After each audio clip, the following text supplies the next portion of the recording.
ప్రచారంలో భాగంగా రాష్ట్ర ప్రజల్ని కాంగ్రెస్ పార్టీ ఏ రకంగా మోసం చేసిందో ఇంటింటికి బాకీ కార్డును అందించడం జరుగుతోంది. ఈ రాష్ట్ర ప్రజలకు మేలు జరుగుతుంది. కాంగ్రెస్ గ్యారంటీ కార్డులు మంచి ఇవాళ 22 నెలలైనా ఏ ఒక్క గ్యారంటీ కూడా అమలు కాలేదు. జూబ్లీహిల్స్ ఎన్నికల్లో కాంగ్రెస్ ఓడితేనే ప్రజలకు గ్యారంటీలు అందుతాయి. ఇవాళ రేవంత్ రెడ్డి గారు ఏ గ్యారంటీ ఇవ్వకపోయినా ప్రజల్ని నేను మోసం చేసినా నాకు ఓట్లేస్తారని ఇవాళ రేవంత్ రెడ్డి గారు భావిస్తా ఉన్నారు. ఇవాళ జూబ్లీహిల్స్ లో ఓడితే కాంగ్రెస్ ఓడితే రేవంత్ రెడ్డి కుర్చీ ఏం పడిపోదు, కాంగ్రెస్ ప్రభుత్వం ఏం పడిపోదు. కానీ రాష్ట్ర ప్రజలకు మేలైతది, జూబ్లీహిల్స్ ప్రజలకు మేలైతది. మా చెల్లికి మహాలక్ష్మి కింద నెలకు 2500 అందాలన్నా, మా తాతకు నెలకు 4000 రూపాయల పెన్షన్ రావాలన్నా, నిరుద్యోగ యువతకు 2 లక్షల ఉద్యోగాలు రావాలన్నా, విద్యార్థులకు 5 లక్షల భరోసా కార్డు రావాలన్నా, కాలేజీల్లో చదివే పిల్లలకు ఫీజు రియంబర్స్మెంట్ రావాలన్నా, ఆడపిల్లలకు స్కూటీలు రావాలన్నా, ఆడపిల్ల పెళ్లికి తులం బంగారం రావాలన్నా, రైతన్నకు 15,000 రైతు బంధు రావాలన్నా జూబ్లీహిల్స్ లో బీఆర్ఎస్ ను గెలిపించాలి, కాంగ్రెస్ ను ఓడించాలి. జూబ్లీహిల్స్ లో బీఆర్ఎస్ గెలిస్తేనే రేవంత్ రెడ్డి ప్రభుత్వానికి షాక్ తగులుతుంది.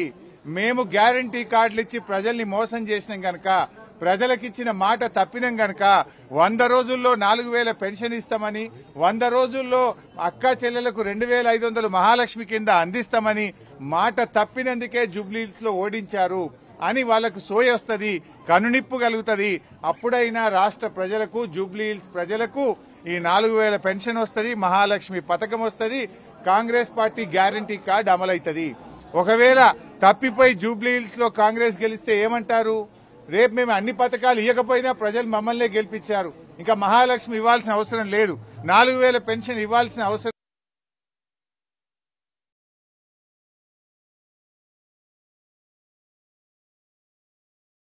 రేవంత్ రెడ్డి అనడా? అంటే మోసం చేసిన కాంగ్రెస్ కు మీ ఓటుతో గుణపాఠం చెప్పండి. ఇవాళ జూబ్లీహిల్స్ లో కాంగ్రెస్ కు ఓటేయడం అంటే మన వేలుతో మన కన్ను పొడుచుకోవడం.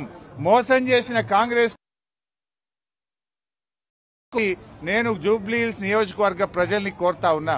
ముఖ్యంగా కాంగ్రెస్ డబ్బుల్ని నమ్ముకున్నది, అధికార దుర్వినియోగాన్ని నమ్ముకున్నది, పోలీసులను నమ్ముకున్నది. జూబ్లీహిల్స్ మా యువతకు, మహిళలకు మేము ఒక్కటే చెప్తున్నాం, మనస్సాక్షిగా ఓటేయండి.